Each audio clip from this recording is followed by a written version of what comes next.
Estamos esperándote, preciosa. Estamos en vivo. Ok, chicos, estamos ya en vivo. Estamos transmitiendo en. ¿Vamos a apagar aquella luz o la dejamos prendida? ¿Está bien? Perfecto. Estamos transmitiendo en vivo en Minas Discipulado. Terminando la aplicación, la subimos a Minas Dominical. Estamos también en el canal de Facebook de Minas Church.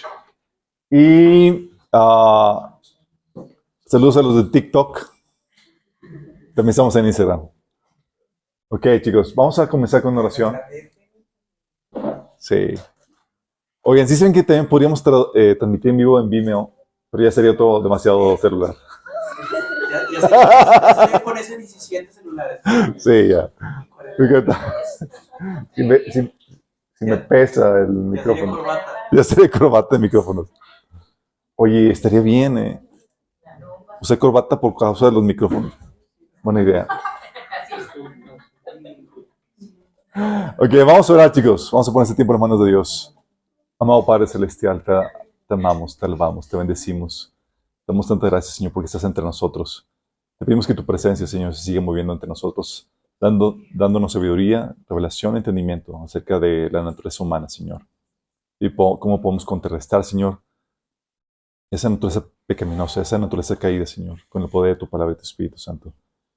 Danos, Señor, comprensión, Señor. Habla a través de mí. Quita cualquier obstáculo, cualquier distracción que el enemigo quiera poner, Señor, que quiera robar tu palabra. Y habla a través de mí, Padre. Te lo pedimos en el nombre de Jesús. Amén. Ok, chicos, la sesión pasada es muy importante. Por favor, la ven. Sí. Siendo un pequeño repaso, estuvimos platicando acerca de la cruda realidad en las dos últimas sesiones. Vimos acerca de la naturaleza pecaminosa. ¿Se acuerdan? Como hay dos naturalezas, chicos. La del Espíritu Santo que te pone buenos deseos y te lleva a obedecer al Señor. Pero también tienes una naturaleza pecaminosa que te lleva al pecado, ¿sí? Vimos los detalles de esa naturaleza pecaminosa y también vimos, chicos, las complejidades de nuestra alma caída. Con la caída, nuestra alma adquirió características que la volvieron sumamente compleja. Se desligó el alma del espíritu y perdimos conciencia del mundo espiritual. Por eso andamos por vista y no por fe. Digo, por fe, no por vista. Estaba probando a ver si andan ahí poniendo atención. Andamos por fe y no por vista. También vimos cómo, por causa de esa caída, te has vuelto inconsciente de mucho de lo que sucede en tu alma. Dice la Biblia que engañoso es el corazón. Y luego pregunta, ¿quién lo conocerá por completo? Ni aún el ser humano lo conoce. La respuesta que da ahí el pasaje de Jeremías es que dice que solamente Dios lo escudriña y Él lo prueba. Y vimos cómo funciona eso, cómo hay partes de tu alma de las cuales tú ignoras por completo. Sí. También aprendimos qué onda con la doble personalidad que tenemos, cómo el enemigo quiere hacerte identificarte, quiere definirte por tu naturaleza pecaminosa. Y es ahí donde es muy importante, chicos, que así como un médico tiene una definición de un cuerpo sano para poder distinguir la enfermedad, la Biblia te da la definición de ti como ser humano a la forma en como Dios la creó, para que sepas identificar la desviación. El hecho de que tú hayas nacido con ciertas tendencias pecaminosas no quiere decir que sea correcto o que sea lo que Dios quiere para tu vida. Hoy en día te enseñan que naciste con esas tendencias porque Dios te hizo así. Y no es así. La gente, mucha gente, nace enferma, chicos, físicamente. Y sabemos que está enferma físicamente porque tenemos la definición clara de un cuerpo físico sano. Nosotros también, en nuestra alma, en nuestro espíritu, nacimos enfermos, pero tenemos la definición de un cuerpo, de un ser humano sano, dado por Dios en la palabra. Y eso nos ayuda a identificar todo aquello que va contrario a ese estado sano y nos pone en camino para poder contrarrestar cualquier desviación, chicos. Sin esa definición del ser humano sano, no sabríamos a qué forma hacernos en nuestro crecimiento, en nuestra madurez. Pero también eso te lleva a quitarte las excusas que tienes acerca de que, pues ya así Dios me hizo. O así soy orgulloso. O así soy de amargado. No, no, no, no. Si tienes eso, estás en un estatus de enfermedad que hay que corregir. ¿Vamos? Entonces vimos todas esas complejidades, chicos. Les pido por favor que lo vean, los que no lo vieron la pasada. Y como conclusión, chicos, es que el ser humano cayó en un estado severo de imperfección. Severo, chicos. Tú piensas que eres santo y demás, y cuando vimos la naturaleza pecaminosa, que eso te lleva, eso sucede porque típicamente te mides por estándares humanos y no al estándar de Dios. Y porque hay muchas cosas que gracias a la palabra de Dios y a las restricciones que Dios pone de la naturaleza pecaminosa no salen. Pero si no tuvieras estas restricciones, te desbordarías en tu pecaminosidad. Pero Dios pone esas restricciones. Como dice Romanos 3, del 9 al 20, hablando de esta imperfección, dice Pablo, ¿a qué conclusión llegamos? ¿Acaso los judíos somos mejores? De ninguna manera. Ya hemos demostrado que tanto los judíos como los gentiles están bajo el pecado. Así está escrito. No hay un solo justo, ni siquiera uno. No hay nadie que entienda, nadie que busque a Dios. Todos se han descarrilado, aún se han corrompido. No hay nadie que haga lo bueno, no hay uno solo. Su garganta es un sepulcro abierto, con su lengua profieren engaños. Veneno de víbora hay en sus labios. Llena está su boca de maldiciones y de amargura. Veloces son sus pies para ir a derramar sangre. Dejan ruina y miseria en sus campos y no conocen la senda de la paz. No hay temor de Dios delante de sus ojos. Ahora bien, sabemos que todo lo que dice la ley lo dice quienes están sujetos a ella, para que todo el mundo se calle la boca y quede convicto delante de Dios. Por lo tanto, nadie será justificado en presencia de Dios por hacer las obras que exige la ley. Más bien, mediante la ley, cobramos conciencia del pecado. Este pasaje que leímos de Romanos 3, del 9 al 20, pone la sentencia sobre el ser humano. Dice, es un pecador. Y por más que quiera justificarse o perfeccionarse por medio de las buenas obras, jamás va a poner. De hecho, los mandamientos, las ordenanzas de Dios simplemente son para que salga a relucir la tremenda pecaminosidad que hay en ti. Salga a relucir el estado caído en el que estás y que requieres de un Salvador. En otro pasaje, en otra versión, dice, obviamente la ley se aplica a quienes fue entregada, porque su propósito es evitar que la gente tenga excusas y demostrar que todo el mundo es culpable delante de Dios. Qué fuerte, ¿no? Y en esa es la problemática en la que estamos. Estamos en un estado caído, con una naturaleza pecaminosa, con profundidades de complejidades en el alma que ni siquiera sabemos, no sabemos qué tan malo es nuestro corazón.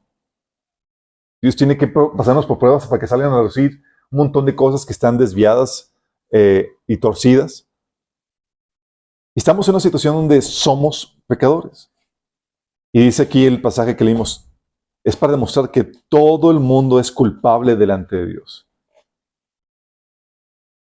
Y estamos en ese estado imperfecto. Y la pregunta aquí, chicos, ¿cómo podría lidiar Dios con un ser así de imperfectos? Tú y yo.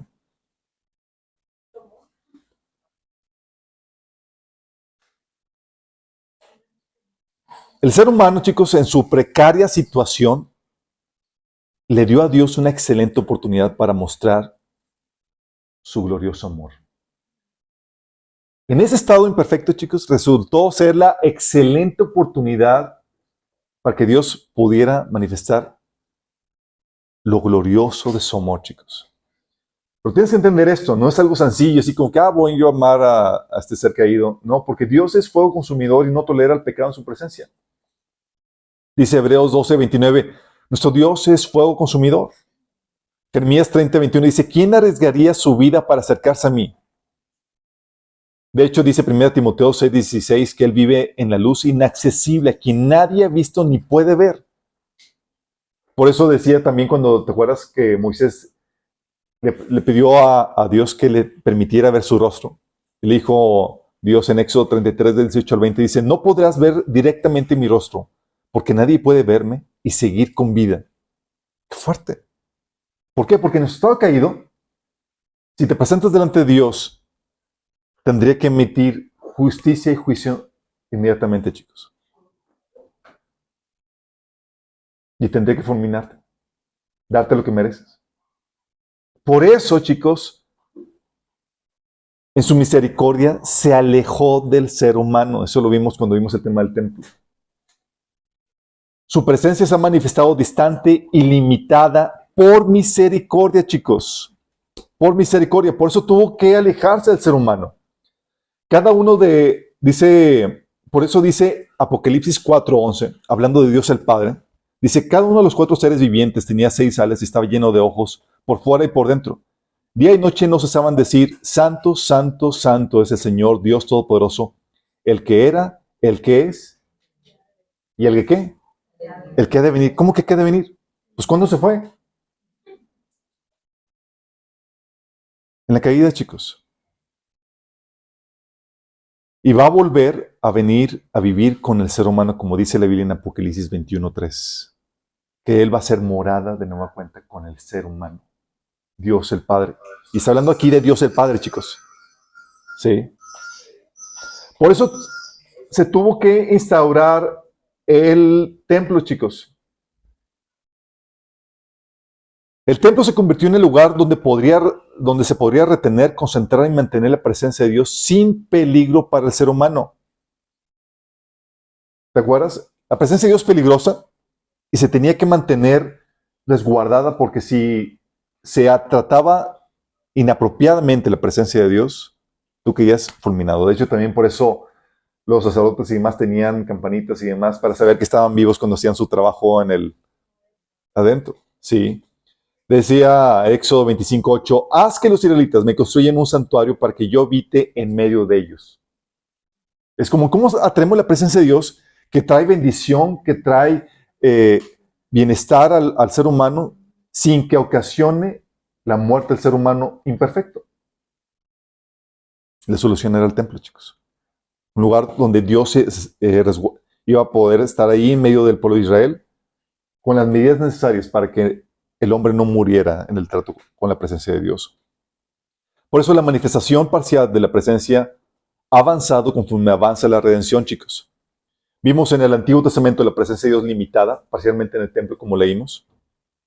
Obviamente con algunas apariciones de Jesús previas a su encarnación, como cuando vemos con Abraham, que dice en Génesis 12:7, que apareció Jehová a Abraham y le dijo, a tu descendencia daré esta tierra. Y edificó ahí un altar a Jehová, a quien le había aparecido. ¿Quién se le apareció? Era Jesús antes de su encarnación. Se le apareció a Abraham, se le apareció a Jacob, se le apareció a los padres de Sansón, se le apareció a Moisés, se le apareció a Josué. Y era Jesús. De hecho, dice la Biblia en Juan 1:18 que a Dios nadie lo ha visto nunca. El unigénito, que es Dios y que vive en unión íntima con el Padre, nos lo ha dado a conocer. Él es. Entonces ha sido las manifestaciones de la tercera persona de la segunda persona de la Trinidad, pero la presencia de Dios, Dios el Padre, aún sigue velada, chicos. Sí. Lo que tenemos, vemos a Jesús y en Él vemos al Padre, obviamente, pero aún sigue una parte de Dios siendo velada por causa de la pecaminosidad del ser humano. Entonces vemos en el Antiguo Testamento la presencia de Dios en el templo, algunas apariciones de Jesús y también algunas manifestaciones del Espíritu Santo cuando venía sobre las personas, de forma parcial, para llenarlas, para llevar a cabo un cometido, pero no para vivir dentro de ellas, de forma permanente. Luego vemos la presencia de Dios, después del templo, en la encarnación con Jesucristo. Dice en Juan 1, del 16, versículo 1, 14 al 18, dice, en el principio ya existía el Verbo y el Verbo estaba con Dios y el Verbo era Dios. Versículo 14. Y el Verbo se hizo hombre y habitó entre nosotros y hemos contemplado su gloria, la gloria que corresponde al Hijo unigénito del Padre, lleno de gracia y de verdad. Dice que de su plenitud todos hemos recibido gracia sobre gracia, pues la ley fue dada por medio de Moisés, mientras que la gracia y la verdad nos han llegado por medio de Jesucristo.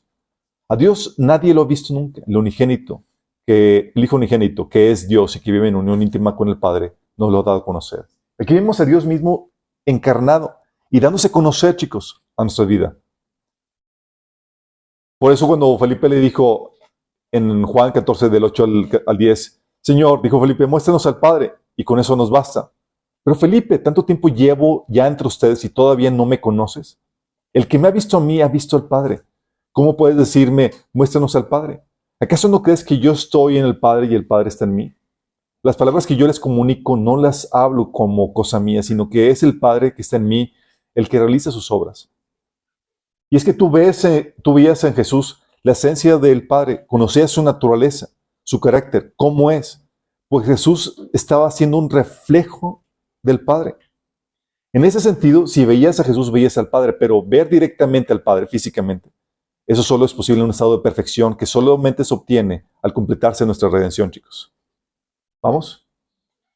Todos vemos la presencia de Dios manifestada en la persona de Jesús, viviendo entre nosotros.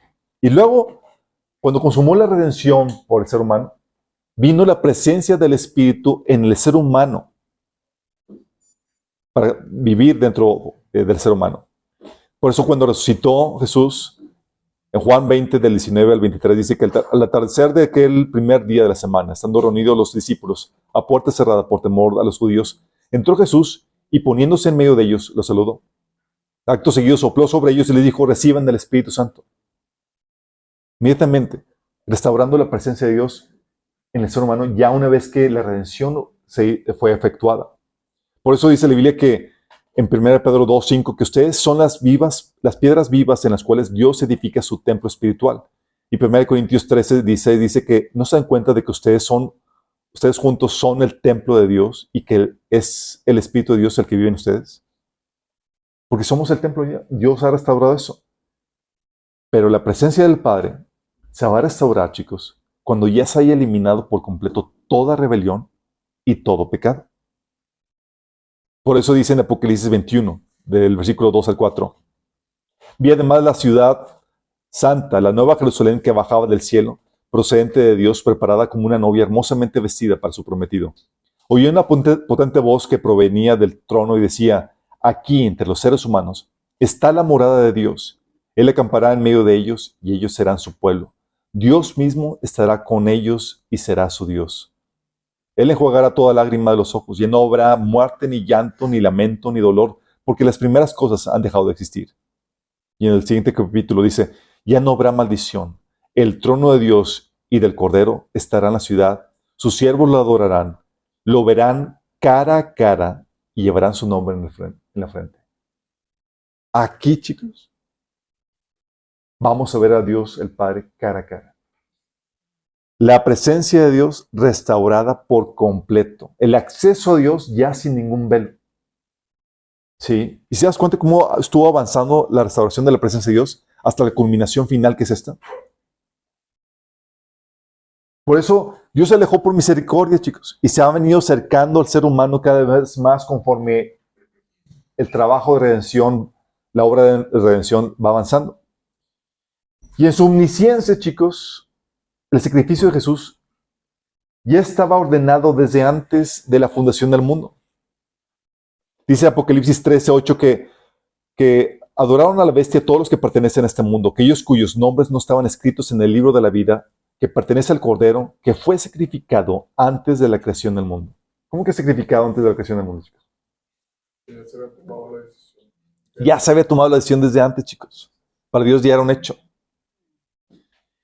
Y eso nos salvó de la destrucción inmediata y nos compró tiempo y permitió a Dios mostrar su paciencia y misericordia, chicos.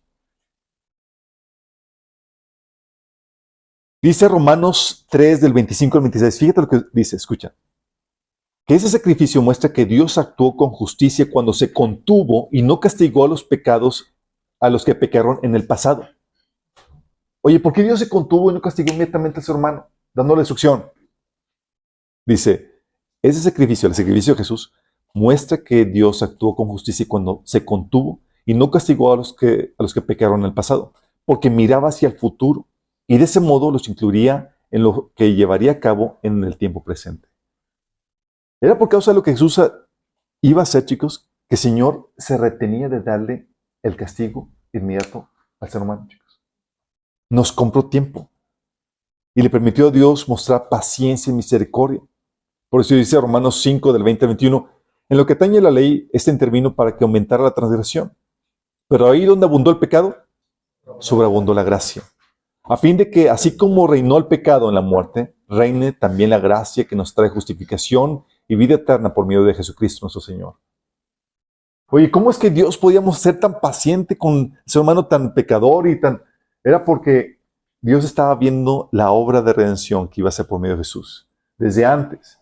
Y es lo que nos sigue comprando tiempo y gracia aún en el tiempo presente, chicos. Sí. Hasta que llegue el momento de nuestra redención. Dios estaba refrenándose en el tiempo pasado, antes de Jesús, por lo que veía que iba a ser. Y cuando llegó la redención, dice Romanos 5, del 6 al 8, cuando éramos totalmente incapaces de salvarnos, Cristo vino en el momento preciso y murió por nosotros pecadores. Ahora bien, casi nadie se ofrecería a morir por una persona honrada, aunque tal vez alguien podría estar dispuesto a dar su vida por una persona extraordinariamente buena. Pero Dios mostró el gran amor que nos tiene al enviar a Cristo a morir por nosotros cuando todavía éramos pecadores. Es que yo quiero que entiendas esto, chicos. La redención no fue para los ángeles, fue para el ser humano. Dice la Biblia en Hebreos 2, del 14 al 17. Debido a que los hijos de Dios son seres humanos, hechos de carne y sangre, el Hijo también se hizo carne y sangre. Pues solo como ser humano podía morir y solo mediante la muerte podía quebrantar el poder del diablo, quien tenía el poder sobre la muerte. Únicamente de esa manera el Hijo podía libertar a todos los que vivían esclavizados por temor a la muerte. También sabemos que el Hijo no vino para ayudar a los ángeles, sino que vino para ayudar a los descendientes de Abraham. Por tanto, era necesario que en todo sentido Él se hiciera semejante a nosotros, sus hermanos, para que fuera nuestro sumo sacerdote, fiel y misericordioso delante de Dios. Entonces podría ofrecer un sacrificio que quitara los pecados del pueblo. Qué fuerte, ¿no? ¿Los ángeles pecaron, chicos? ¿Sí? ¿Y por qué no los redimió? Los ángeles pecaron, el ser humano pecó, y Dios decidió acudir en rescate, no de los ángeles, sino de ti y de mí. Por eso dice Romanos 9, 15, tendré misericordia del que yo tenga misericordia, me compadeceré del que yo me compadezca. Bendito Padre. Fuerte, ¿no? En parte, creo que no fue el rescate de los ángeles porque fueron los ángeles caídos los que ocasionaron la caída del ser humano. Y vino el Señor al rescate del ser humano como venganza también contra esos seres angelicales que ocasionaron su caída, chicos. Sí. Dice la Biblia que por eso el ser humano sería el recipiente de su amor, chicos. No los ángeles. Oye, quiero mostrar este carácter de amor que tengo. El ser humano se convirtió en ese recipiente para mostrar ese tremendo amor, chicos. Tú y yo, no los ángeles, tú y yo somos esos privilegiados. Dice Efesios 2, del 4 al 7. Pero Dios, que es rico en misericordia, por su gran amor por nosotros, nos dio vida con Cristo, aun cuando estábamos muertos en pecados. Por gracia ustedes han sido salvados, y en unión con Cristo Jesús, Dios nos resucitó y nos hizo sentar con Él en las regiones celestiales, para mostrar en los tiempos venideros la incomparable riqueza de su gracia, que por su bondad derramó sobre nosotros en Cristo Jesús. Entonces dice, es para presumir, chicos, para mostrar en los tiempos venideros la incomparable riqueza de su gracia, es decir, de su amor. Tú y yo vamos a ser ese recompensa o ese trofeo delante de Dios donde muestra la gloria, la tremenda gloria de su amor, chicos. Sí, para alabanza de su gracia, chicos. Esta imperfección del ser humano, Dios le sacó provecho. De otra manera no se hubiera podido manifestar el amor de Dios como en toda su plenitud, chicos. Porque el amor por naturaleza es injusto, chicos. ¿Cómo que injusto? Porque si le das a una persona lo que se merece, ya no es amor, es justicia. Tiene que la persona no merecérselo para que sea gracia, para que sea amor, chicos. Como Dios amaba a los ángeles. Dios ama a los ángeles, Dios ama a su creación, incluso a ellos. Sí, pero nosotros tenemos un lugar especial por lo que hizo, chicos. No fue por los ángeles que vino a morir, sino fue nosotros. Sí. Entonces Dios ama a los ángeles en su estado de justicia, sí, pero su gracia, en toda su plenitud, se manifiesta gracias a nuestro estado caído, sí. Y es donde se manifiesta a plenitud del amor de Dios. Y dices, oye, tengo que ser imperfecto para que se muestre el amor de Dios. Como bien dices, no es tal cual. Pero si quieres que se manifieste completamente el amor de Dios, plenamente, tiene que haber ese estado de necesidad, de imperfección, para que se muestre la gracia de Dios. También lo utilizó para manifestar obviamente su juicio, su severidad y su santidad, chicos.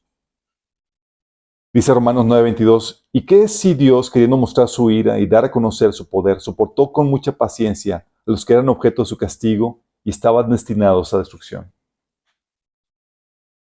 Dios, siendo paciente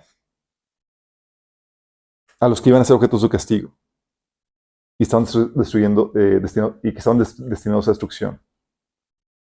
Entonces Dios empezó a aprovechar ese estado, esta precaria situación en la que estábamos para darnos lo que no merecíamos. Para manifestar su amor, chicos. Mira, déjame decirte algo. El ser humano y la creación de Dios, aún en su estado perfecto, lo que recibe de Dios es por pura gracia, porque no se lo merece. Pero usted iba a manifestar la tremenda acto de su bondad si caía de ese estado de imperfección. Porque en ese estado de imperfección lo que tú y yo merecíamos era juicio y era castigo. Una cosa es darte un acto de bondad cuando no te mereces sino juicio. Cuando te mereces, no te mereces el juicio, te doy un acto de bondad. Pero otra cosa es cuando te mereces la destrucción y aún así hago sobre ti un acto de bondad, chicos. Entonces es donde dices, te vuela la tapa de los sesos, ¿qué está pasando? Sí, es lo que Dios hizo con nosotros. Dios iba a manifestar qué tan grande es su amor en el ser humano imperfecto. Y su imperfección, chicos, nos convertimos así en ese estado imperfecto en la excelente oportunidad para que Dios mostrara su tremendo amor. Pero su imperfección, Dios lo utilizaría, la imperfección del ser humano, Dios lo utilizaría para forjar cosas vitales en nosotros. Dios lo utilizó para extirpar el orgullo del hombre y enseñar la humildad. Y aún así como que medio no nos dejamos. Pero es parte de eso. Porque Dios odia las soberbias, chicos. La soberbia le huele la primera rebelión ocasionada por Satanás. Dice la Biblia, de hecho, en Proverbios 6, del 6 al 17, que 6 cosas aborrece Jehová y aún 7 abomina su alma. La primera, los ojos altivos. Dice 1 Pedro 5:5 y Santiago 4:6 que Dios resiste a los soberbios, chicos. Satanás, de hecho, tú ves que el orgullo fue lo que ocasionó su caída. Dice Ezequiel 28:17, tu corazón se llenó de orgullo debido a tu gran belleza. Tu sabiduría se corrompió a causa de tu amor por el esplendor. Isaías 14:14 habla acerca de esto a más profundidad cuando dice Satanás, escalaré hasta los cielos más altos y seré como el Altísimo. Por eso también Pablo le decía en 1 Timoteo 3:6 que una persona que aspiraba al puesto de anciano no debería ser un recién convertido, no sea que se vuelva presuntuoso y caiga en la misma condenación en que cayó el diablo. Porque Dios detesta el orgullo, chicos. Por eso,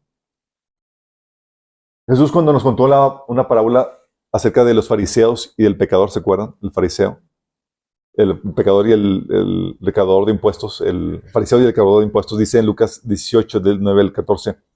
Luego Jesús contó la siguiente historia a algunos que tenían mucha confianza en su propia rectitud y despreciaban a los demás. Te agradezco, Dios, que no soy, decía el fariseo, no soy un pecador como todos los demás. Pues no engaño, no peco, no cometo adulterio. Para nada soy como ese cobrador de impuestos que está allí orando ahí. ¿Y te acuerdas cómo estaba el recaudador de impuestos? Que no se animaba a voltear a Dios y estaba golpeándose el pecho diciendo, ten misericordia de mí, pecador. Dice Jesús, les digo que fue este pecador, y no el fariseo, quien regresó a su casa justificado delante de Dios. Pues los que se exaltan a sí mismos serán humillados, y los que se humillen serán exaltados. Porque cuando no estás consciente de tu pecado, chicos, caes en esta vanagloria. Te deslumbra tu esplendor, así como Satanás. Es hasta que te comparas a la imagen, por eso Dios nos dio la ley, para compararnos con el estándar que Dios utiliza y hacernos ver lo falibles y lo corto que estamos frente a la ley de Dios, chicos. Y Él te quita toda razón para vanagloriarte. Dice Romanos 3, 27, ¿dónde pues está la jactancia? Queda excluida, dice. ¿Por cuál principio? ¿Por el de la observancia de la ley? No, sino por el de la fe. Porque al momento de Dios decir, ¿sabes qué? Ya no vas a ser justificado por tus esfuerzos, se te quita todo mérito. ¿Y ahora entonces cómo voy a ser justificado? Por el regalo que se recibe por la fe. Entonces, ¿qué hace eso? Quita toda jactancia. Es decir, Dios te vacuna contra el orgullo que ocasionó la primera rebelión, chicos. Por eso dice Efesios 2, del 8 al 9, porque por gracia sois salvos por medio de la fe, y esto no de vosotros, pues es don de Dios, no por obras, ¿para qué? Para que nadie se gloríe, chicos. Dios vacuna, en tu estado caído, Dios derramando su gracia sobre ti, su salvación, para vacunarte contra el orgullo, contra la vanagloria. Tu estado caído te vacuna contra tu orgullo, contra el orgullo, y te enseña humildad. Porque tú estás en la misma situación, chicos, que el resto de los pecadores. Tal vez no tan hundido, pero en la misma situación.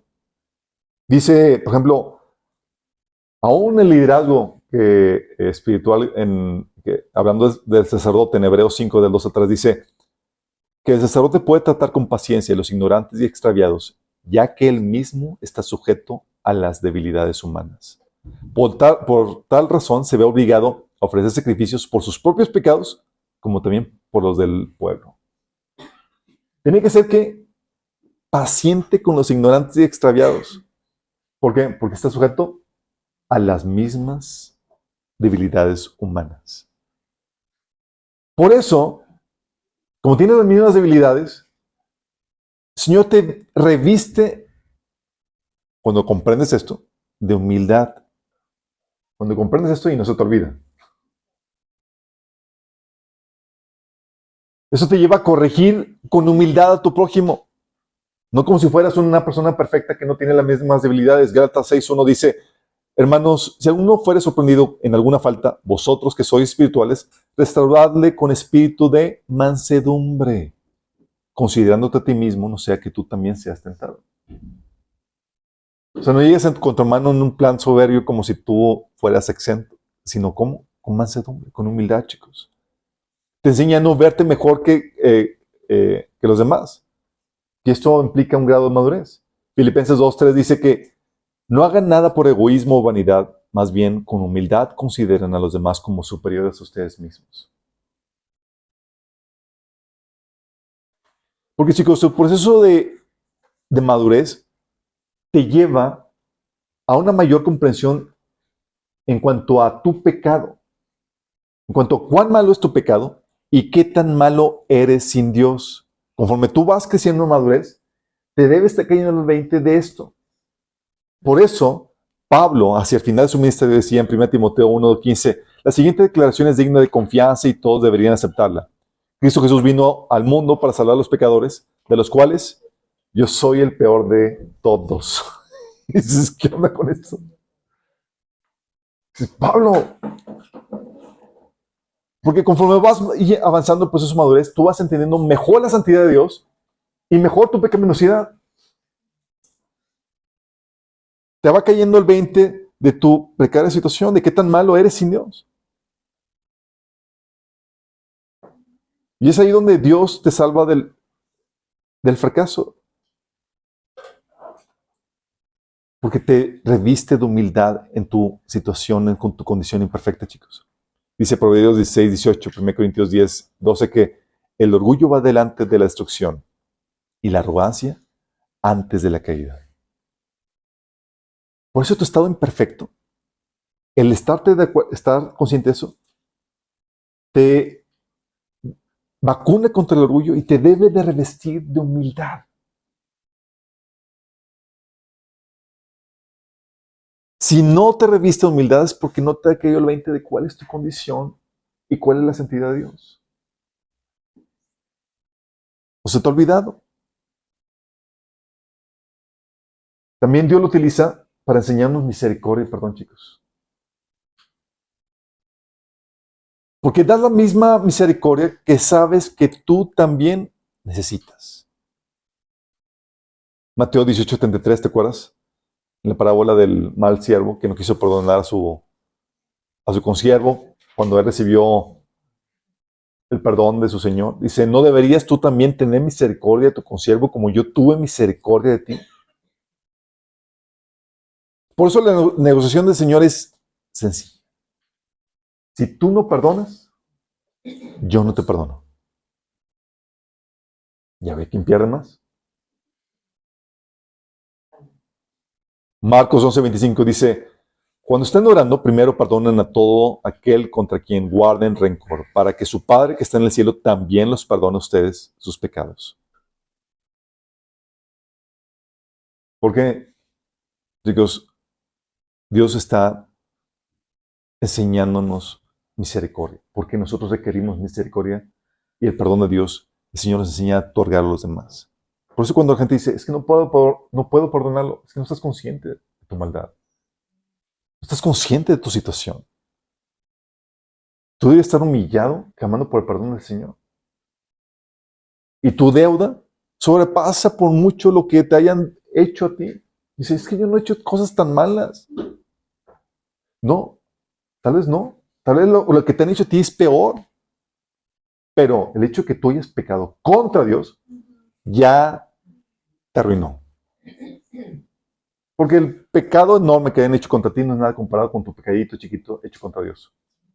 Tu pecadito chiquito, hecho contra Dios, requiere una eternidad para saldarse. Tu pecadote hecho contra ti, unos cuantos segundos en el infierno. Por eso la dificultad para perdonar está relacionada con tu falta de conciencia de tu pecado. ¿Y qué crees? Dios te la puede recordar. Salmo 51:3 dice, porque yo reconozco mis transgresiones y mi pecado está siempre delante de mí, decía el salmista. Y es necesario que estés consciente de eso. Porque si tú olvidas de tus transgresiones, lo que has hecho delante del Señor, tú vas a perder piso. Y si te va a dificultar tratar con misericordia a tu prójimo. Por eso cuando me decía, me decía mi esposa, oye, ¿me perdonas por esto? Y yo, amor, tengo mi cuenta de misericordia llena. El banco está repleto.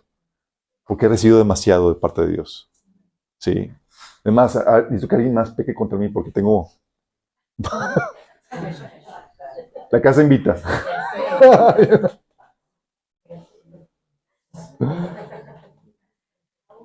Digo, es una expresión jugando, pero a lo que vamos, chicos, es que así debemos de tener, chicos. Tenemos saldo lleno.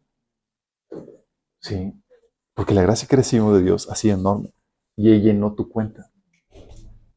No hay como que ya me quedé sin saldo para perdonar. Por eso ya no eres crítico ni tan severo con los demás, chicos. A veces que caes en un estado de fariseísmo, de crítica y severidad en los pecados de los demás, sino que al contrario, cubres las faltas de otros con amor. Mateo 7:2 dice, pues serán tratados de la misma forma en que traten a los demás. El criterio que usen para juzgar a otros es el criterio con el que se les juzgará a ustedes. Como dices, oye, yo no le quiero misericordia. Yo te trato con misericordia en tus errores y fallas. Sí, no te voy a tratar sin misericordia, ni voy a ser parco en mis juicios ni demás, sino estoy consciente que en eso que tú pecaste, en esa caída y demás, yo puedo estar igual o peor. Y si estoy firme nada más por la pura misericordia de Dios. ¿Sí te das cuenta cómo Dios utiliza esto? Nuestro caído fue Dios, ok, ¿cómo le sacamos provecho? De hecho, esa temática la ahondamos a profundidad en una mensaje que se llama La ventaja del pecado. Entonces, ¿cómo que la ventaja del pecado? Sí, Dios le saca provecho a todos, chicos. Y esto no es excepción. Dios quería enseñarte, inyectarte una dosis de humildad y de misericordia hacia el prójimo. Y si recibiste el perdón de Dios, recibiste esa inyección. Debes demostrarlo. Si no lo recibiste, no lo vas a mostrar. Y también Dios utiliza estos chicos, esta imperfección del ser humano, para que te enamores más de Él. Es genial esto. Porque al que mucho se le perdona, mucho ama. Dice Lucas 7:47. Por eso te digo que si ella ha amado mucho es porque sus muchos pecados le han sido perdonados. Pero a quien poco se le perdona, poco ama. Heavy. Entonces, ¿y por qué está súper apasionado esta persona? Está muy consciente de lo que recibió. Y dices, oye, pues yo he pecado poquito, ¿cómo puedo estar consciente? Mira, cuando comprendes la santidad de Dios y cuando comprendes que tus cosas así insignificantes no son significantes, cuando ves la profundidad de las tinieblas que hay dentro de ti, te cae el 20 de cuánto te ama el Señor. Sí, las caídas duelen, porque aún como cristianos caemos muchas veces. Pero ¿sabes cómo le podemos sacar provecho? Puedes sacarle provecho levantándote con mayor devoción y amor por Dios, porque cuando caes y recibes el perdón de Dios, lo que hace el Señor es que inyecta un mayor sentido de deuda y de devoción por Él. Segunda de Pedro 1, del 8 al 9 dice, porque estas cualidades se abundan en ustedes, les hará crecer en el conocimiento de nuestro Señor Jesucristo y evitará que sean inútiles e improductivos. En cambio, el que no las tiene es tan corto de vista que ya ni ve y se olvida que ha sido limpiado de sus antiguos pecados. Y está hablando de que por cuanto fueron limpiados tus pecados, tú debes de generar un sentido de deuda que te lleva a desarrollar tu fe. Por eso, chicos, dices, oye, sí, caí y demás, se siente feo y demás, pero cuando tú accedes al perdón de Dios, y el enemigo no quiere que accedas, dices, ya, date por vencido, desde lo peor, otra vez caíste. Porque si no accedes a ese perdón, no va a generar en ti sentido de deuda y de devoción por el Señor. Pero tú al acceder, el Señor que inyecta en ti mayor devoción por Él. Sí. Por eso dice la Biblia que su amor nos constriñe. Te hace sentir mal. Porque has recibido tanto, gracia sobre gracia, aunque no lo mereces. Y Dios utiliza esto obviamente para glorificarse, chicos. Por medio de lo que éramos y de transformación que hizo nosotros, Dios se glorifica. Dice 1 Timoteo 15 al 17. 1 Timoteo 15:1. 1 Timoteo 1, del 15 al 17. Dice, la siguiente declaración es digna de confianza y todos deberían aceptarla. Cristo Jesús vino al mundo para salvar a los pecadores, de los cuales yo soy el peor de todos. Pero Dios tuvo misericordia de mí para que Cristo Jesús me usara como principal ejemplo de su gran paciencia aún con los peores pecadores. De esa manera, otros se darán cuenta de que también pueden creer en Él y recibir la vida eterna. Que todo el honor y toda la gloria sean para Dios por siempre y para siempre. Al Rey, Él es el Rey eterno, el invisible que nunca muere. Solamente Él es Dios. Amén. Fíjate lo que dice. Él dice, ¿sabes qué? Él me utilizó a mí como ejemplo del gran amor y de lo que Dios puede hacer en otras personas. Por eso, chicos, todos los seres de la fe, la Biblia te los presenta como imperfectos, chicos.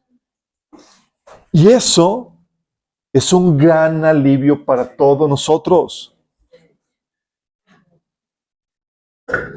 Sí, no eran personas entregadas al pecado, pero sí tenían fallas y fallas muy graves. Fallas de las cuales tú dirías, yo no lo pondría jamás en el ministerio.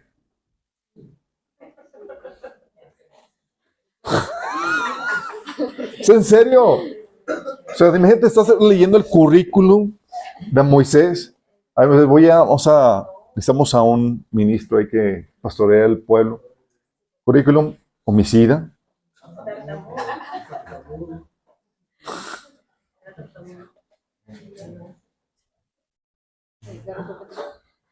Mira, aún el intachable Job, ¿te acuerdas cuando Dios lo presumió ante los ángeles? ¿Quién como Job? Sí. Te has considerado mi hijo. Es intachable, mi siervo Job, intachable, siempre hace lo bien y demás. Y en eso vino la zarandeada permitida por Dios y sacó a relucir Job todas las deficiencias que tenía. Tú ves el libro de Job y ves cómo se queja amargamente y culpa a Dios de injusticia, chicos. Hasta que Dios ya se presenta en el capítulo 38 del 1 al 3, dice, entonces el Señor respondió a Job desde el torbellino, ¿quién es este que pone en duda mi sabiduría con palabras tan ignorantes? Prepárate y muestra tu hombría porque tengo algunas preguntas para ti y tendrás que contestarlas. Luego te abordan así y dices, estoy en graves problemas. Y Job entendió, le empieza a abordar. Dice, ¿cómo te atreves a juzgarme a mí en tu ignorancia? Y le empieza a preguntar un montón, ¿tú qué sabes de esto? ¿Qué sabes de qué? Y Job se quedó,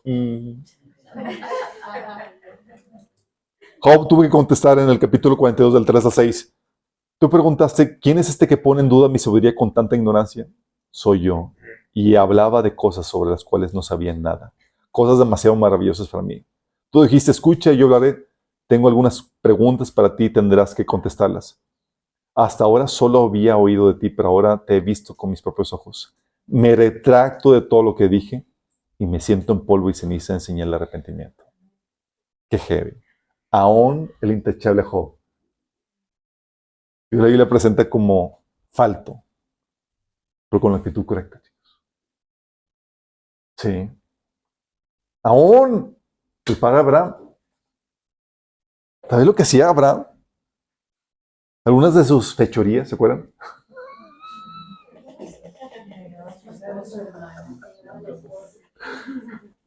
Y dices, oye, si tú fueras mujer, ¿no te gustaría estar casado con Abraham? Señor, dame un varón de Dios, un varón de fe.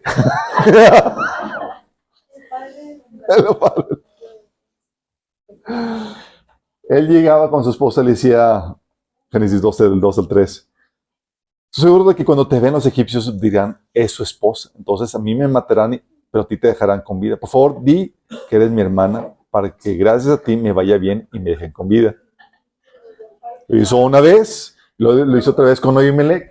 Y las dos veces, cada vez que llegaba ahí, pues es mi hermana, la agarraban y se la llevaban. Así como Abraham, y Abraham así que calladito para salvar el peji. Es que yo soy el padre de la fe, y si a mí me matan, pues ya se acaba el asunto. Pero tengo fe. Qué heavy, ¿no? Dices, eso no haces, el hombre está puesto para la defensa de la mujer, no para que envíe a la mujer como escudo. En su defensa era su media hermano, sí. Pero estábamos oyendo que estaba actuando de forma engañosa ahí. Y aún, chicos, ¿te acuerdas cuando Dios lo consideró la fe como justicia? Si has leído lo que sigue, en el versículo que sigue, cómo de repente Abraham empieza a cabildear en su fe. Dice Génesis 5, 15 del 6 al 8, dice, y Abraham creyó al Señor y el Señor le consideró justo debido a su fe. Entonces el Señor le dijo, yo soy el Señor que te sacó de Ur de los Calderos para darte esa tierra como posesión. Versículo 8. Pero Abraham respondió, oh Señor soberano, ¿cómo puedo estar seguro de que realmente voy a poseerla? Es como, Abraham, estamos empezando también. Ya no me sales con esto. Te habla de una fe, sí, imperfecta.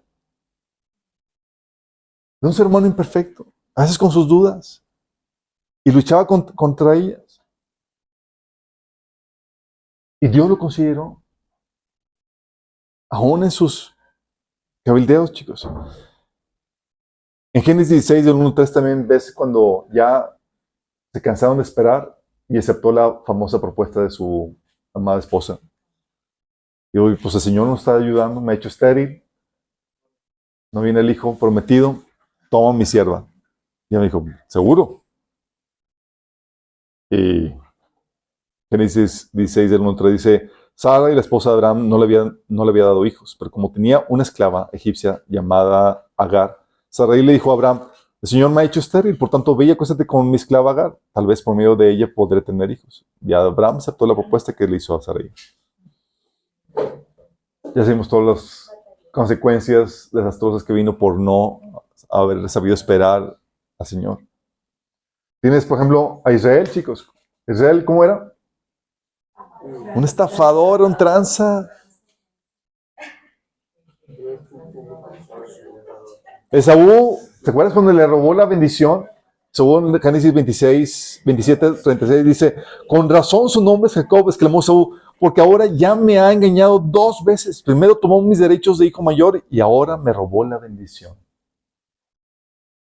Qué heavy.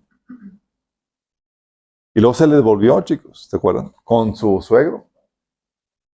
Con su suegro y con sus hijos. Que lo engañaron. Todo lo que el hombre sembrara, eso también cosechará. Heavy. José, chicos. ¿Se acuerdan su actitud de orgullo y su inmadurez? Oye, si ves que tus hermanos te tienen te tienen mala leche, chicos, todavía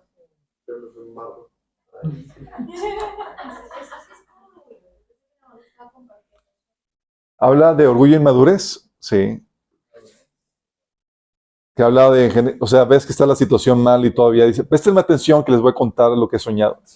Resulta que estaba todos nosotros en el campo atando gavillas, de pronto mi gavilla se levantó y quedó erguida, mientras que los de ustedes se juntaron alrededor de la mía y le hicieron reverencia. Pues tenía los sueños y aparte era el hijo predilecto de su padre. Entonces, obviamente, eso te lleva a generar algo de orgullo que no era de sorprenderse. Moisés, chicos, homicida y desobediente en un acto que era sencillo de hacer, chicos. Dije, oye, el Señor te instruyó a hacer algo difícil, resistir una tentación acá muy fuerte. No, nada más háblale a la roca.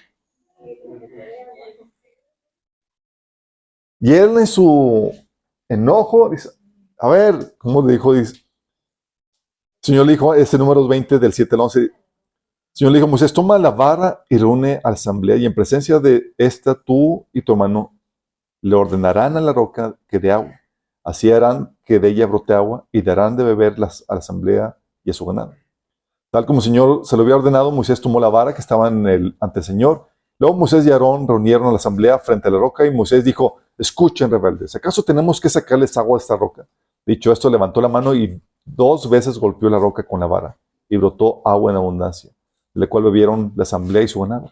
El Señor le dijo a Moisés y Aarón, por no haber confiado en mí ni haber reconocido mi santidad en presencia de los israelitas, no serán ustedes los que lleven esta comunidad a la presencia a la tierra que les he dado. Qué fuerte. Qué fuerte. Dice, oye, ¿por qué tanto detalle del Señor con hablar y golpear? Acuérdate que Dios arma, chicos, historias que tienen una simbología que Dios quería dar. Cuando Dios le dijo a Moisés que celebrara la Pascua y untara la sangre, los dinteles, tiene una simbología importante para una enseñanza espiritual. Igual aquí, chicos, la primera vez yo le había dicho a Moisés, golpea la roca. ¿Por qué? Porque la roca simboliza a Cristo, golpeado una vez para nuestra redención. La segunda no viene para sacrificio. Sí, viene para restaurar la bendición de su reino. Y aquí estaba estropeando la simbología que Dios quería traer y enseñar.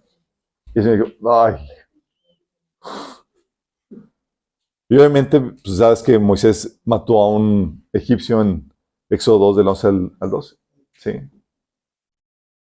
David, chicos, homicida, adúltero, desobediente, chicos. Pero todavía con el corazón conforme al de Dios. ¡Qué heavy! Adulteró con Betsabé, ya saben la historia, 1 Samuel 11:4. Luego, para cubrir su fechoría, manda matar a Urías con la espada de los amonitas, 2 Samuel 11:15. Y eso vino a traer tremendas consecuencias a su familia. Pero no solamente hubo esa situación, hubo otras, como la del censo indebido. ¿Te acuerdas? Hizo un censo con la motivación de su vanagloria, de forma indebida, porque cuando se hacía el censo, tenían que pagar un impuesto al templo, el cual no lo hizo David. En su ignorancia lo hizo con la mala motivación y con un mal procedimiento. Entonces dice en 2 Samuel 24, entonces le remordió a David la conciencia por haber realizado este censo militar. Y le dijo al Señor, he cometido un pecado muy grande. He actuado como un necio. Yo te ruego, Señor, que perdones la maldad de tu siervo. Por la mañana, antes de que David se levantara, la palabra del Señor vino al profeta Gad, vidente de David, y le dio este mensaje. Ve a decirle a David, así dice el Señor, te doy a escoger entre esos 3 castigos. Dime cuál de ellos quieres que te imponga. Híjole. Fíjate que Dios te va a escoger castigos. Entonces Gad fue a ver a David y le preguntó, ¿qué prefieres? ¿Que vengan 3 años de hambre en el país o que tus enemigos te persigan durante 3 meses y tengas que huir de ellos? ¿O que el país sufra 3 días de peste? Piénsalo bien y dime qué debo responderle al que me ha enviado. Y David escogió la peste. Dice, por tanto, el Señor mandó contra Israel una peste que duró desde esta mañana hasta el tiempo señalado, y en todo el país de Dan hasta Berseba murieron 70,000 personas. ¿Por qué? Por el pecado de David. 70,000 personas. David, el ángel que destruía a la gente, oró al Señor, ¿qué culpa tienen estas ovejas? Soy yo el que he pecado, soy yo el que he hecho el mal. Descarga tu mano sobre mí y sobre mi familia. Este es David, chicos. Sí, no era una persona dada al pecado. Te presenta a un David que ama al Señor y demás, pero también te presenta la Biblia sus terribles fallas, que ocasionaron muerte a miles y maldición a su familia. Y aún así la Biblia te lo pone como ejemplo, chicos. Dices, ¿por qué hace Dios eso? Para darte esperanza y a ti y a mí. Imagínate, tú ves tus fallas y más dices, Señor, y así me estás llamando a servirte. Dios dice, a ver, mijito, ¿qué parte de tu imperfección no hemos entendido el ser humano? Sí. Salomón, ya sabían, ¿recuerdan Salomón? Todo estaba muy bien con Salomón hasta el final. Dios le había dicho, no te hagas de muchas mujeres. Deuteronomio 17. Primeras ordenanzas a los reyes, que no tengan muchas mujeres. Y pues Salomón, así como que, pues, ¿qué tanto es mucho? Definamos.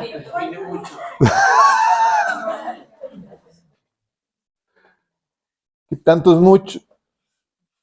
Y él tuvo, hijos, no, chicos. Una por día, una por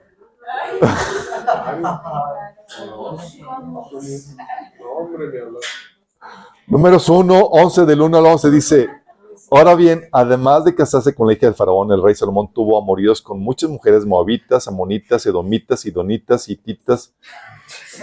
Lo que te viene Ita. ¿Ita? Me caes bien. Vale.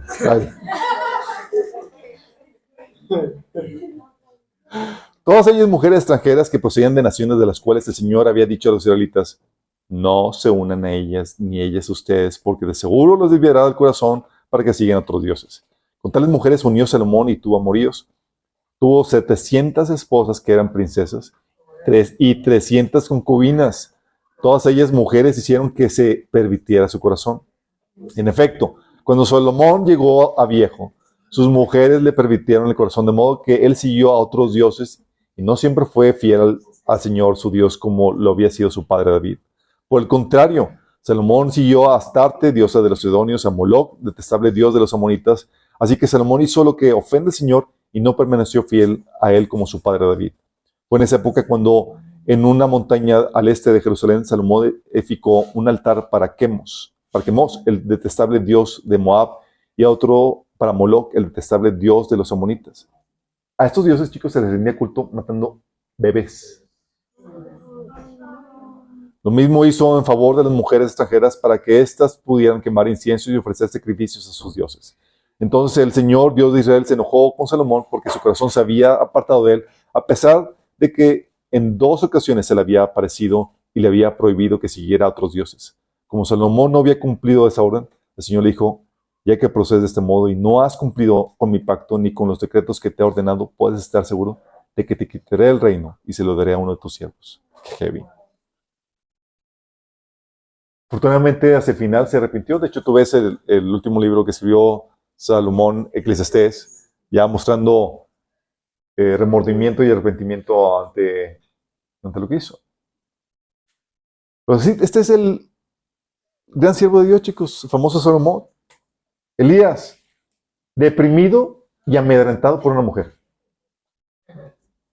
Lo que no hicieron 400 profetas de Baal, lo que no hizo un ejército, lo que no hizo el rey Acab, lo hizo una mujer llamada Jezabel, chicos. Lo mandó a la lona amedrentado, dice 1 Reyes 19, 2 al 5. Entonces Jezabel envió un mensajero a Elías para decirle: que los dioses me castiguen sin piedad si mañana a esta hora no te he quitado la vida como tú se le quitaste a ellos. Elías se asustó y oyó para ponerse a salvo. Espérame, mi chavo, ¿acabas de matar 400? Pero era una mujer muy...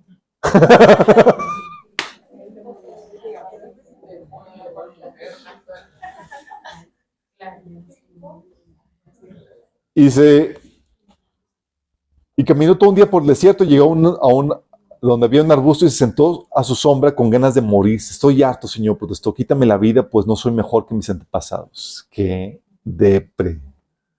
Todo por una mujer que lo amenazó, chicos. Qué no. Dice, este es el gran Elías. Ajá. Jeremías. El gran profeta, chicos. Tratando de resistir la voz de Dios para dejar de profetizar. ¿Te acuerdas? Jeremías 20, del 7 al 9 dice: me sedujiste, Señor, y yo me dejé seducir. Fuiste más fuerte que yo y me venciste. Todo el mundo se burla de mí y se ríen de mí todo el tiempo. Cada vez que hablo es para gritar violencia, violencia. Por eso la palabra del Señor no deja de ser para mí un oprobio y una burla. Si digo, no me acordaré más de él ni hablaré más en su nombre, entonces su palabra en mi interior se vuelve un fuego ardiente que me cala hasta los huesos. He hecho todo lo posible por contenerla, pero ya no puedo más. ¡Qué heavy! Estaba, ya no voy a hablar. Y hoy no voy a profetizar.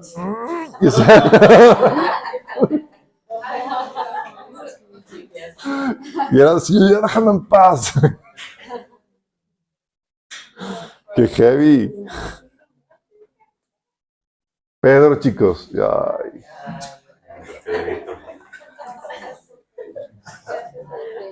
El gran apóstol, chicos.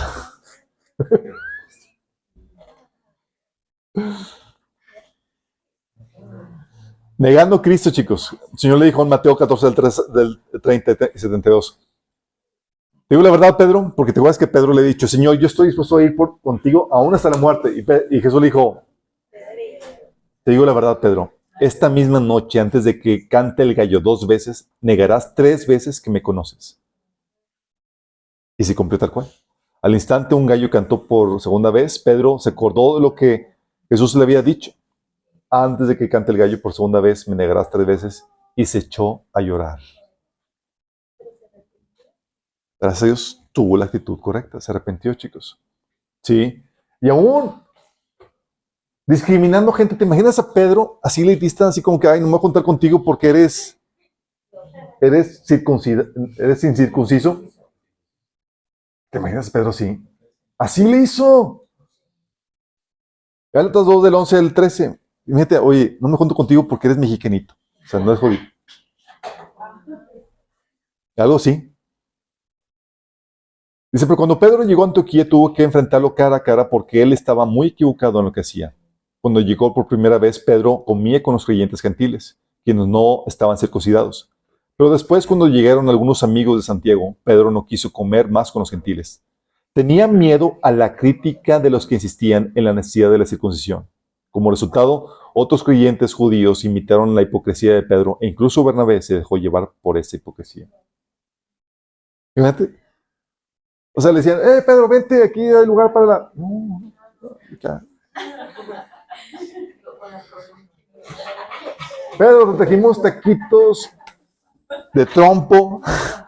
No,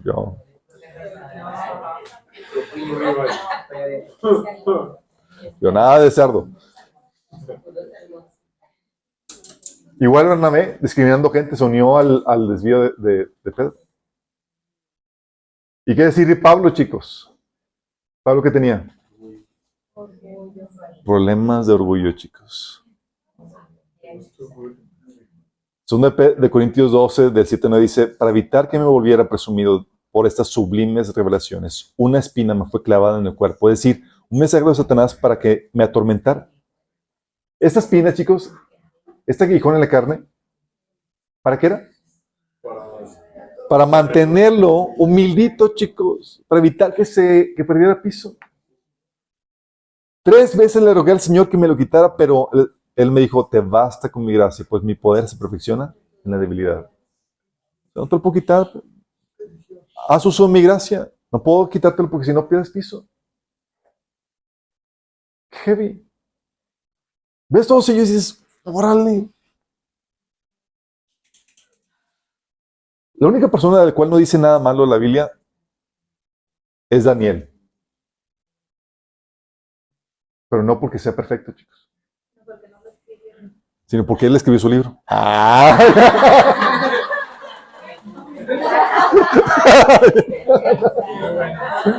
No, pero... No, pero... Hablo muy bien de él.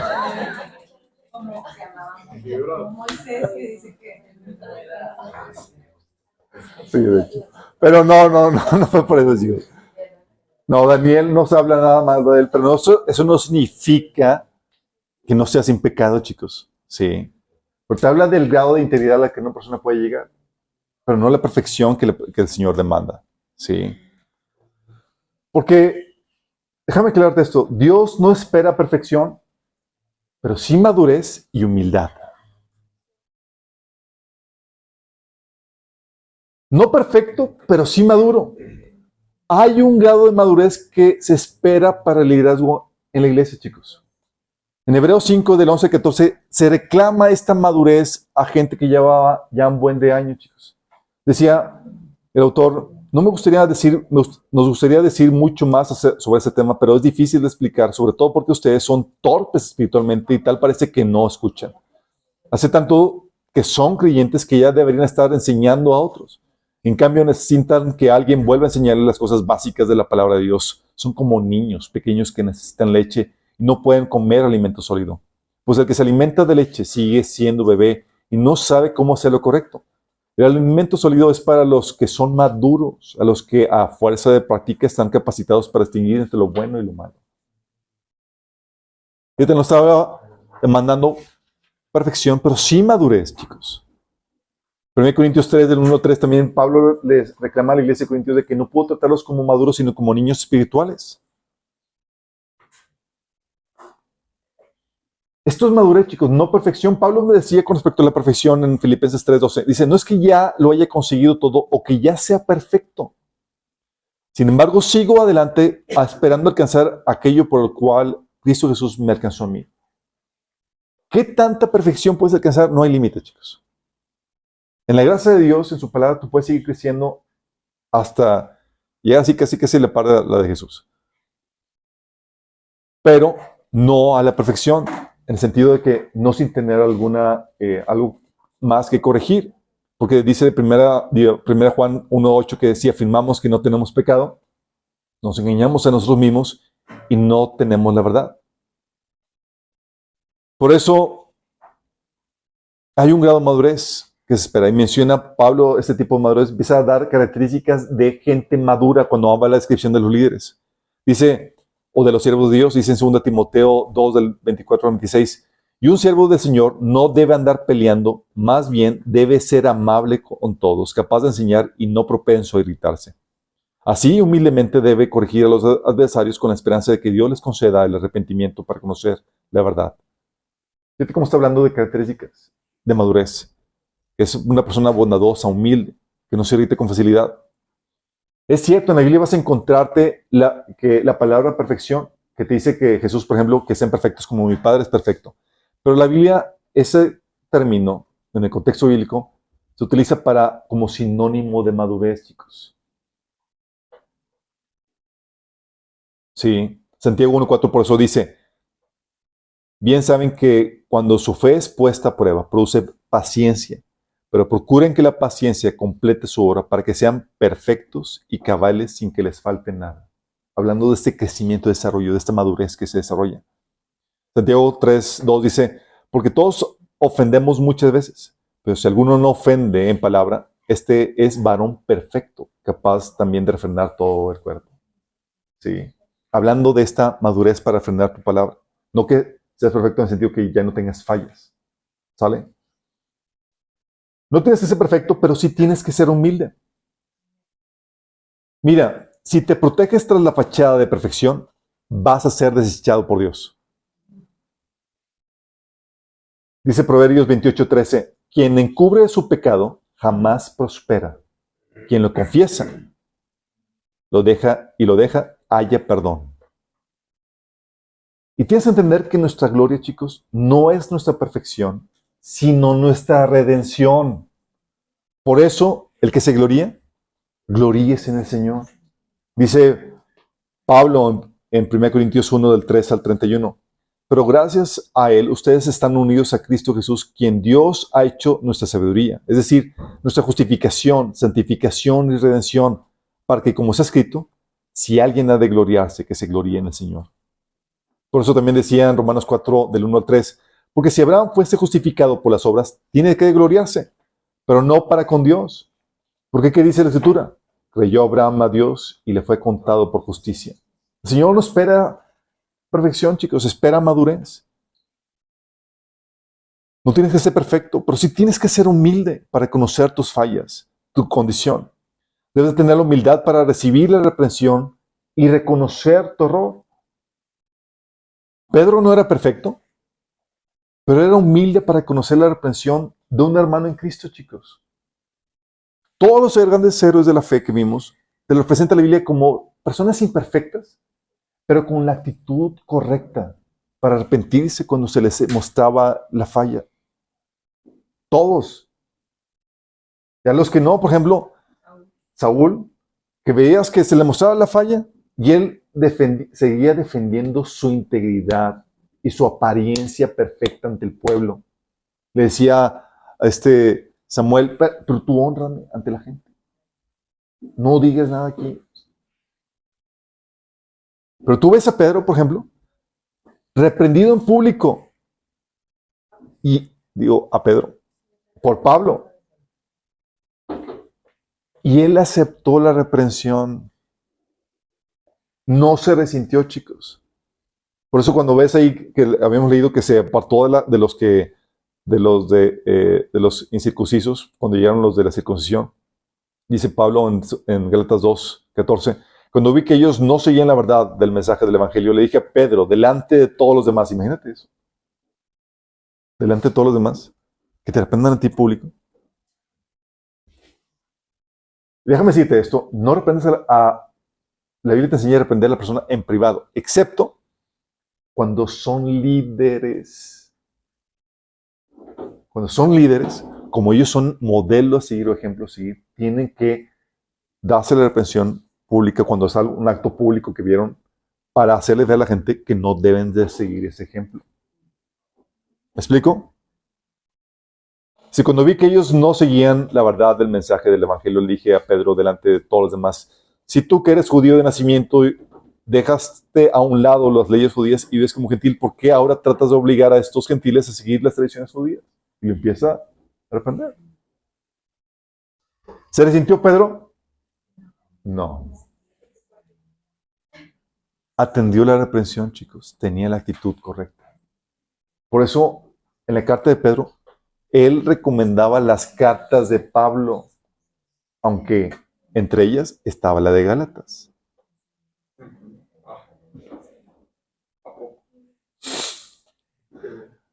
Porque él era una persona humilde, chicos. Sabía reconocer la reprensión.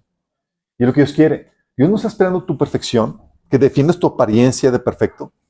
Dios quiere que tengas la humildad suficiente para reconocer tu caída, tu error, cuando éste suceda.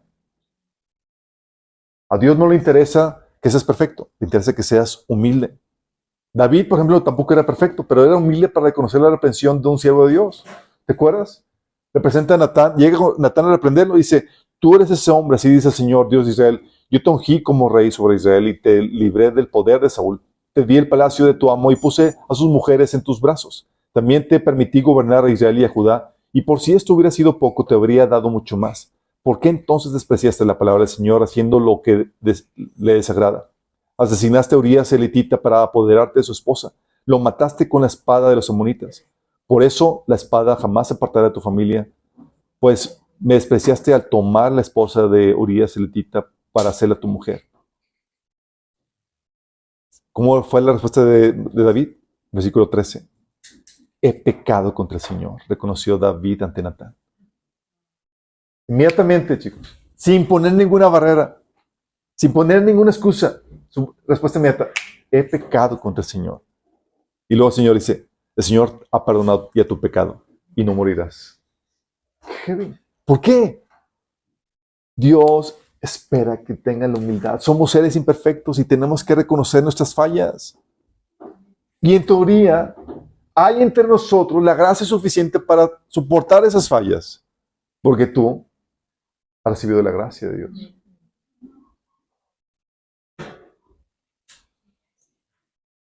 Obviamente, chicos, no hay peor cosa que la imperfección del ser humano combinada con orgullo, chicos. Combinado con orgullo. Es un ser imperfecto y luego todavía orgulloso. Dando la apariencia de perfección.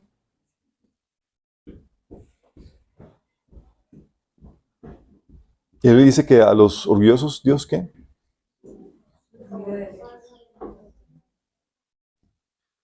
Obviamente, chicos, esta imperfección lamentablemente produce resultados mixtos cuando sirves al Señor. Ve los héroes de la fe y dices, oye, sí, no están entregados al pecado, pero tienen fallas y fallas muy tremendas y eso te da un aliento a ti para apuntarte porque el Señor te llama a ti como siervo y quiere que le sirvas. Y dices, ok, Señor, me animas. Ves a Pedro, ves a Salomón, ves a David y dices, ok, va. Pero tienes que estar consciente que esta imperfección produce resultados mixtos, chicos. Ves, por ejemplo, al excelente gobierno de David que trajo justicia y demás, y las rachas de mortandad por su desobediencia. Es awesome. Sí. Sí, tienes excelentes resultados, maravillosos, una gran obra de Dios, un gran mover que los siervos de Dios hoy en día pueden desatar, chicos, pero con el frijolito negro, o el arroz negro, ¿cómo dirían? Arroz, frijol, ya no. Con el arroz, es el arroz, sí, claro. Arroz con frijol.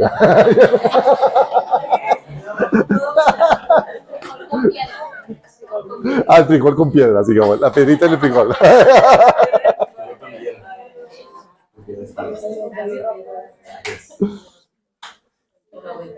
Todo muy bien, la obra de Dios, gran mover, pero el arrocito negro o la piedra en el frijol. Ve esa gente salva por este ministerio, por un ministerio, pero al mismo tiempo herida por el mismo ministerio. Ve esa gente restaurada por un ministerio de los hijos de Dios, y al mismo tiempo oprimida por ese mismo ministerio. fuerte. ¿Por qué, chicos? Por esa imperfección. Pero eso Dios lo utiliza. ¿Ves? Por eso también siervos de Dios que desatan el mover de Dios en las áreas en las que la verdad de Dios ha penetrado quitando la oscuridad en sus vidas. Pero, al mismo tiempo, usados por Satanás en las áreas en las que todavía reina la mentira o la ignorancia. ¿Qué tiene que ser los dos mixtos? Porque estamos en la era de la imperfección. Como Pedro. Mateo capítulo 16, tú ves a Pedro inspirado diciendo, tú eres el Cristo, el Hijo de Dios. Y Jesús dijo, Pedro, no te lo reveló carne y sangre, sino el Padre Celestial. Y unos versículos después, Pedro inspirado por el mismo Satanás. Le dice Jesús, apártate de mí, Satanás. Entonces, ¿cómo? Porque estamos en la área de la imperfección, chicos. Por eso hay gente, dicen, no somos perfectos. Yo tampoco soy perfecto. En algún momento te voy a herir. No se trata de sí o sí no, sino cuándo. Y si vas a tener la madurez para lidiar con eso.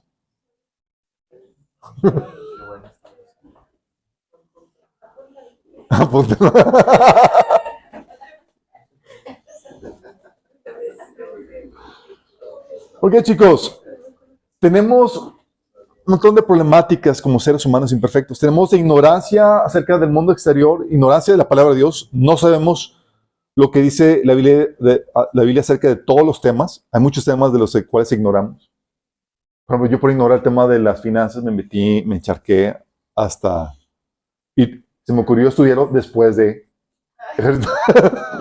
ejercitarlo. Y dices, ¿cómo?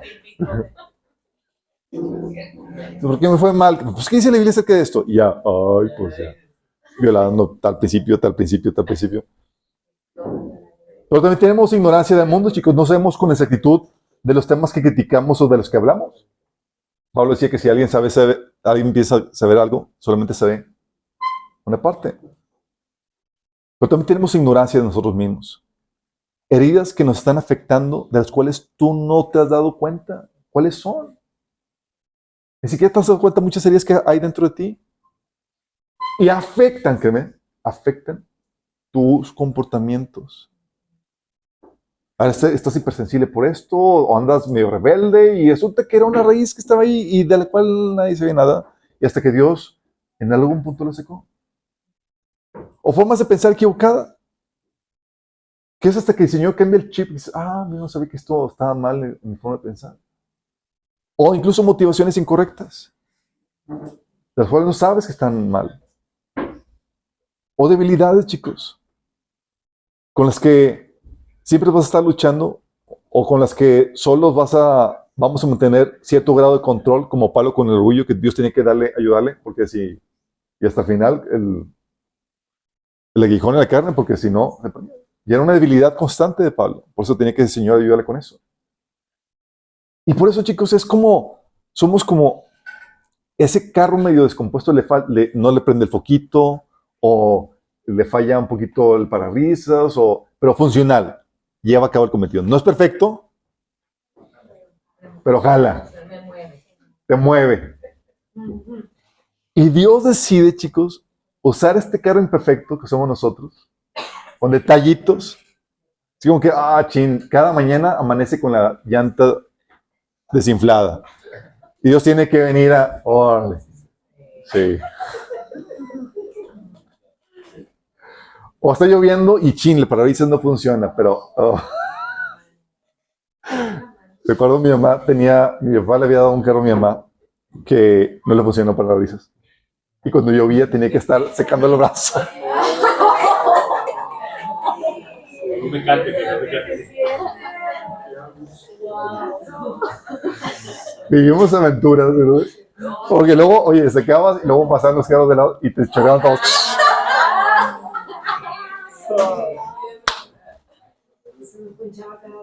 Oye, pero lo utilizábamos, chicos. Sí. Nos llevaba a todas partes, así como... Y a tal punto de tan mal estaba el carro que mi mamá ya lo sentía tan mal que dijo, ya, hay que llevarlo al taller. Y insistiéndole a mi papá, dice, ok, ya lleva. Lo llevó, lo agarra la persona del taller y se mete al taller y las 4 llantas se le salen. ¿Es en serio? Sí. Mira, que eran los picapiedra. A tal punto que estaba en shock el dice.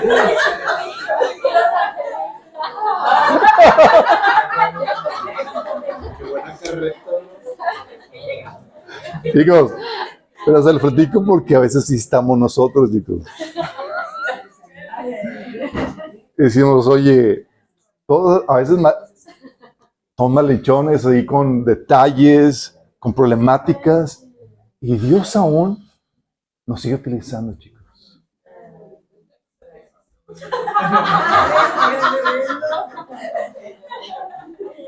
Dios aún nos sigue utilizando. Y Dios utiliza los defectos, uno para forjarnos. Dice la Biblia que el hierro con hierro se forja. Digo, el hierro con hierro se forja y el hombre con el trato con el hombre. Proverbios 27:17. Dice, oh, Señor, soy imperfecto. Dice, no te preocupes, tu imperfección va a ayudar a tus hermanitos a que crezcan en madurez. Ok, Señor, ya dijiste. Sí.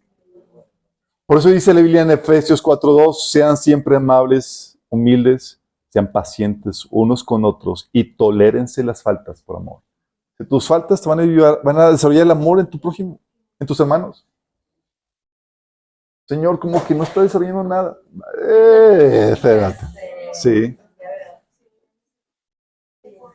Dios le saca provecho a la imperfección para desarrollar a tus hermanos en el fruto del Espíritu Santo, chicos. ¿Cuántos dicen amén? Amén. Hay gente que dice, oh, es que este hermano es difícil y demás, y tú no te das cuenta lo que tú eres para con otros también. ¿Sí? En mayor o menor grado. La idea es que seamos en menor grado, chicos, y cada vez menos. ¿Sí? Pero déjame decirte, esta imperfección Dios la cubre, chicos. ¿Sabes? Tú ves el libro de Números y tú ves a Israel cabezón tras cabezón, rebeldía tras rebeldía. Tú ves en el capítulo 11 la queja por la falta de carne. Sabes que están llorando ahí fuera de sus carpas. Tú ves en el capítulo 14 la rebelión por el mal reporte de los espías que no, el Señor vino a traernos a morir al desierto, vamos a regresarnos a Egipto y lo que ocasionó que el juicio de Dios viniera castigándoles a que murieran 40 años en el desierto. Ves en el capítulo 16 la rebelión contra Coré, Datán y Abirán. Ves en el capítulo 20 la queja y rebelión de Israel por la falta de agua. Y en medio de eso, cuando Balaam quería maldecir a Israel, ¿sabes qué palabra Dios le daba a Balaam para Israel? Dice, voy a leerles 2 de las 3 o 4 profecías que le dijo. Dijo, Balaam le mandó llamar desde Aram al rey de Moab, me trajo con de las colinas de oriente. Ven, me dijo, maldíceme a Jacob, ven y anuncia la ruina de Israel. Pero ¿cómo puedo maldecir a quienes Dios no ha maldecido? ¿Cómo puedo condenar a quienes el Señor no ha condenado?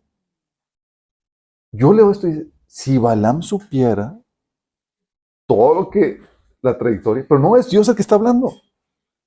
Dice, desde las cimas de los precipicios los veo, los miro desde las colinas, veo un pueblo que vive aislado, apartado de las otras naciones.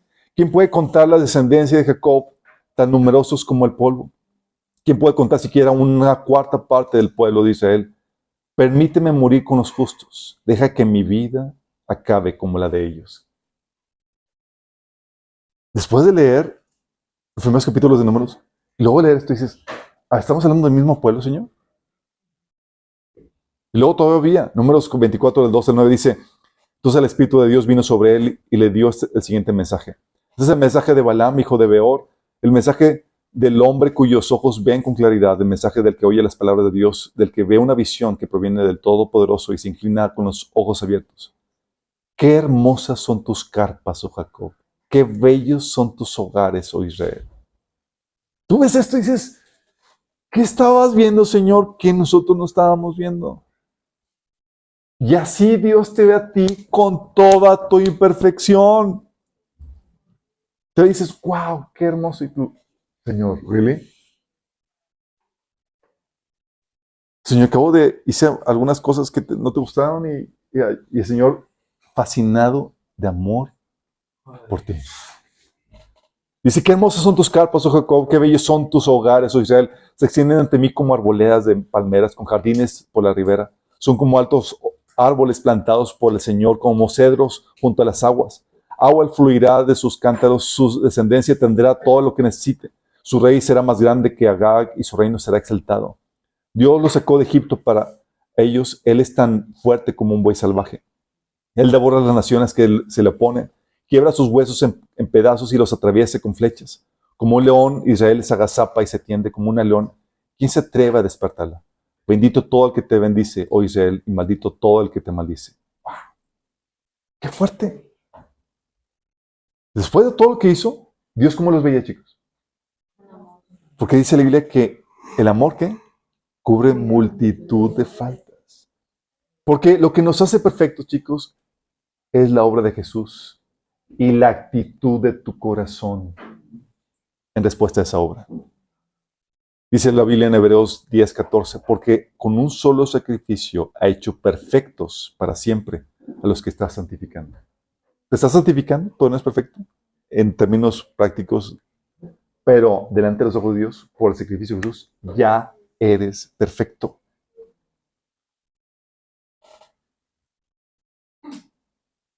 Por la obra, Señor, y tu respuesta correcta con la actitud de tu corazón. Por eso Abraham creyó al Señor y el Señor le consideró justo debido a su fe.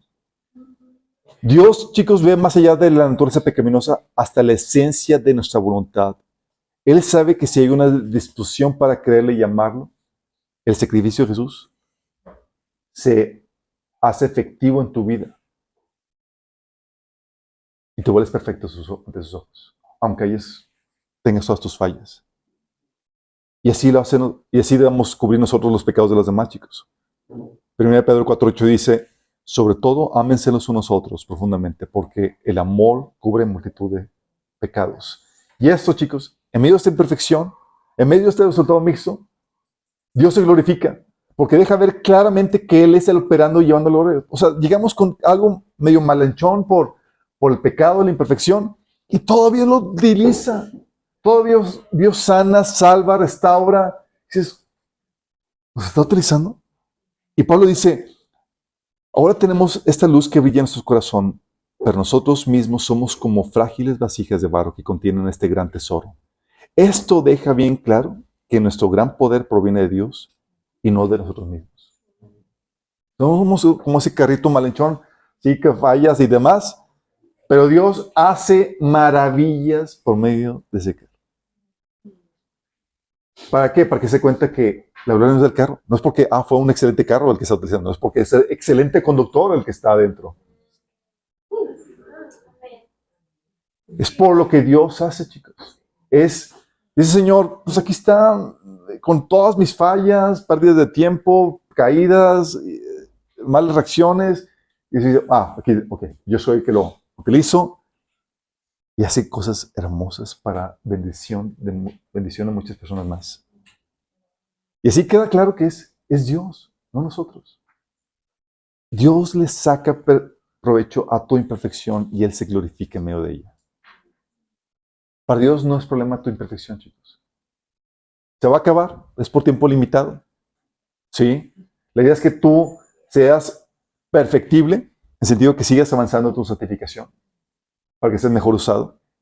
Pero va a haber fallas, va a haber errores, va a haber deficiencias que se van a mostrar de tiempo a tiempo, así como los héroes de la fe no estaban entregados al pecado, pero sí tienen fallas. Y eso no es para que te desanimes, es para inyectarte humildad, quitarte el orgullo, ponerte mayor pasión por Dios y para que Dios se glorifique de que a pesar de tus fallas, Dios hace la obra a través de ti, como lo hicieron con los héroes del pasado. ¿Oramos? Amado Padre Celestial, gracias, bendito Padre. Porque en medio de nuestra caída, Señor, en medio de nuestra precaria situación, tú has venido a nuestro rescate, Señor. Y utilizas la situación en la que estamos, Señor, para glorificarte, para enseñarnos amor, humildad, para quitar orgullo, Señor, en nuestra vida. Oh, amado Padre, que podamos ser conscientes, Señor, de esta imperfección. Como dice el salmista, Señor, que nuestro pecado siempre esté delante de nosotros. para que no nos envanezcamos, Señor. Para que la gracia y la misericordia que recibimos de ti por causa de nuestras faltas pueda fluir de nosotros a nuestro prójimo, Señor. Que podamos, Señor, estar conscientes de que no somos nosotros, Señor, sino eres tú en nosotros haciendo la obra, Señor, a pesar de nuestras deficiencias.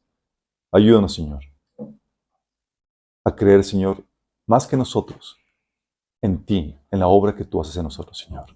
Te lo pedimos en nombre de Jesús. Amén.